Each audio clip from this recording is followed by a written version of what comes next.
De volta com o programa Boa Vontade Entrevista, hoje conversando com Arnaldo Nischke, integrante da Academia Brasileira de Letras. Professor, nós falávamos um pouco sobre essa sua rica história, inclusive na Manchete. O senhor apresentava, inclusive por 9 anos, apresentou um programa que era ao vivo, mas o ao vivo tem toda aquela diferença, o senhor sabe muito bem, do improviso. Como é que foi lidar com essa situação?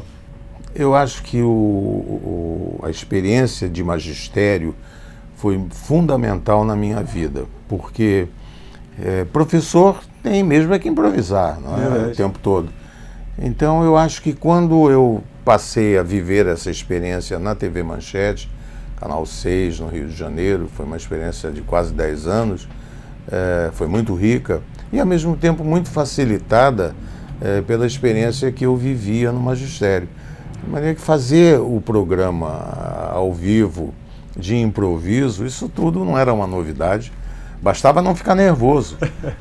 Se eu usasse de simplicidade e enfrentasse a parada com toda tranquilidade, daria certo como deu.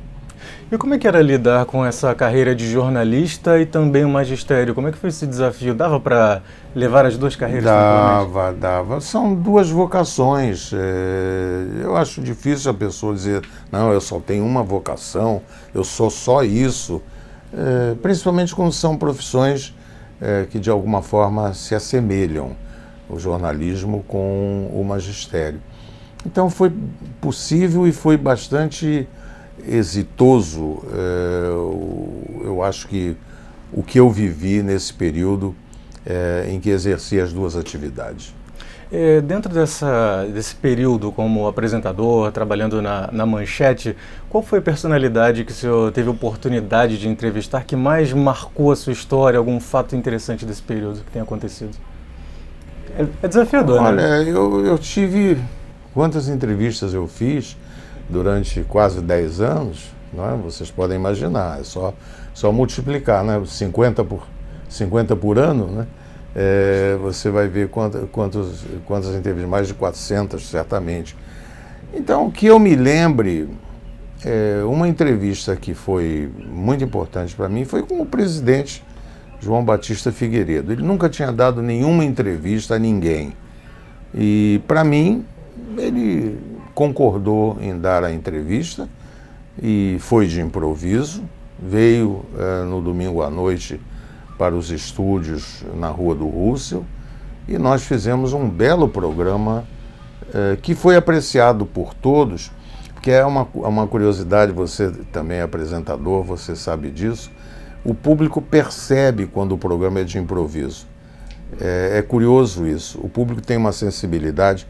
Quando o programa é de improviso, o público aprecia mais, o povo aprecia mais. E assim, os programas que fiz sem serem gravados, foram muitos, um deles que me marcou foi exatamente do presidente Figueiredo. Ele era aquela cara feia, né?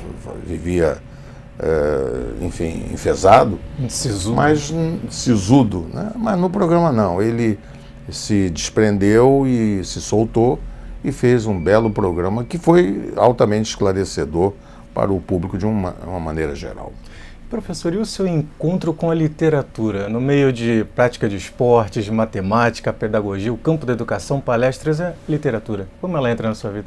A literatura é produto de um esforço danado, um esforço muito grande de ser bom aluno o tempo todo.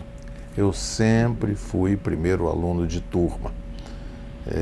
Desde o primeiro ano do primário, passei por todo o ginasial, por todo o científico, sempre com médias globais superiores a 9.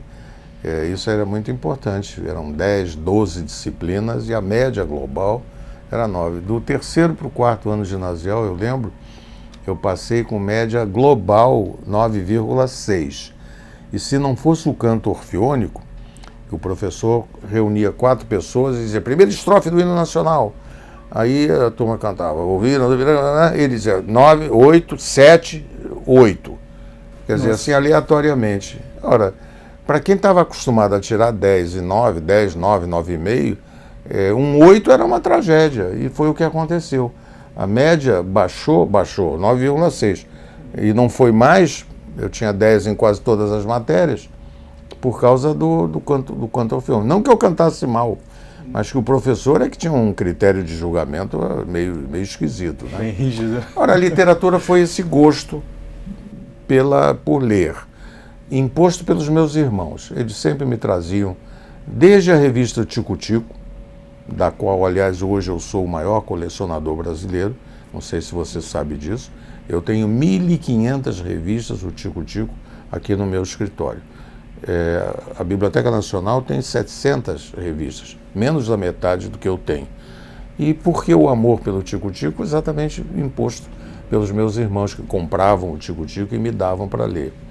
Mais tarde, evidente, eles compraram livros e me traziam para casa e me propiciaram a oportunidade de gostar da literatura. Isso foi, como se diz, um gosto muito grande, a vida toda como estudante e a vida toda como cidadão. Depois, na Manchete, eu convivi durante muitos anos com Raimundo Magalhães Júnior, que era uma figura notável, historiador, um escritor de primeira ordem, e ele me botou na cabeça a ideia de ser da academia. Coitado, ele faleceu atropelado na frente da Manchete, sem ter realizado esse sonho, mas eu botei na cabeça que, em homenagem à memória dele, eu deveria disputar uma vaga na academia. Não na vaga dele, mas numa outra que surgiu, e com as bênçãos do Austregésio de Ataíde e da minha madrinha Raquel de Queiroz, eu aí disputei e venci, e hoje eu ocupo a cadeira 18. Hoje não, há 30 anos. Eu sou o terceiro decano da Academia Brasileira de Letras. Na minha frente só tem o Sarney e o Eduardo Portela. Eu sou o terceiro mais antigo na Academia Brasileira de Letras, da qual eu tenho um orgulho imenso. Não vou dizer que não. Fui presidente da academia durante 2 anos, nos períodos de 98 e 99, e me dedico à academia como se fosse a minha casa. E tenho uma alegria muito grande de fazer parte da Casa de Machado de Assis. Dá para perceber que você fala com muito carinho da sua família em diversos momentos durante a entrevista, nós observamos Claro. isso. Qual foi o peso da sua família ao longo dessa história? O estímulo na leitura, o apoio desde o início? Foi, sobretudo a minha mãe, né? Minha mãe foi uma heroína, porque ela educou 5 filhos com muita dificuldade, e com muito carinho, com muita dedicação. Eu tenho uma adoração muito grande por ela, Dona Fani, da qual eu me lembro sempre com muita emoção. E a família é tudo na vida do indivíduo. Eu acho que eu compus a minha família com a Dona Ruth. Eu tenho 3 filhos, já declinei, tenho 6 netas, todas mulheres, cada uma mais bonita do que a outra. E isso é a minha felicidade, é saber que eu sou importante para compor essa família e eu me dedico a ela com muito carinho. Professor, o senhor é amigo do jornalista Paiva Neto há muitos anos, amigo da Legião da Boa Vontade, e já teve 2 oportunidades de palestrar, eu sei que é um palestrante nato, palestrar no Congresso de Educação da LBV em São Paulo, capital, também em Porto, Portugal. Em Portugal. Eu fui a Portugal no mês passado e o avião me deixou no Porto para me transferir depois para a Bélgica, que era o meu destino. E eu fiquei me lembrando que emoção grande, a convite da LBV, ter falado ao pessoal que lá se reunia na cidade do Porto, na Universidade do Porto, e fazer uma palestra sobre educação, que é, enfim, meu objeto de interesse permanente.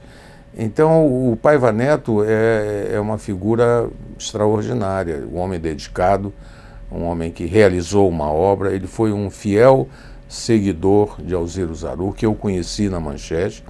O Alziro Zarur era muito amigo do Adolfo Bloch. Ele imprimia todas as revistas que fazia, e eram revistas de muita tiragem, nas máquinas da Manchete. E ia almoçar sempre lá. De maneira que eu conheci o Alziro Zarur, como conheci o Paiva Neto, acompanhando o Alziro Zarur como o seu braço direito. E hoje, responsável por essa obra notável que é a LBV, ele é uma pessoa de bem, que a gente deve respeitar e deve ajudar em tudo aquilo que seja possível. Professor, muito obrigado mais uma vez. Nós trazemos um abraço do jornalista Paiva Neto, diretor-presidente da Legião da Boa Vontade. Obrigado por ceder o seu tempo. Um prazer, amigo. Muito obrigado. Hoje nós tivemos o grande prazer de conversar no programa Boa Vontade Entrevista com acadêmico, professor, jornalista, escritor, professor Arnaldo Nisquier. Muito obrigado a você também pelo carinho da sua audiência. Você segue com a Boa Vontade TV, a TV que faz bem a você.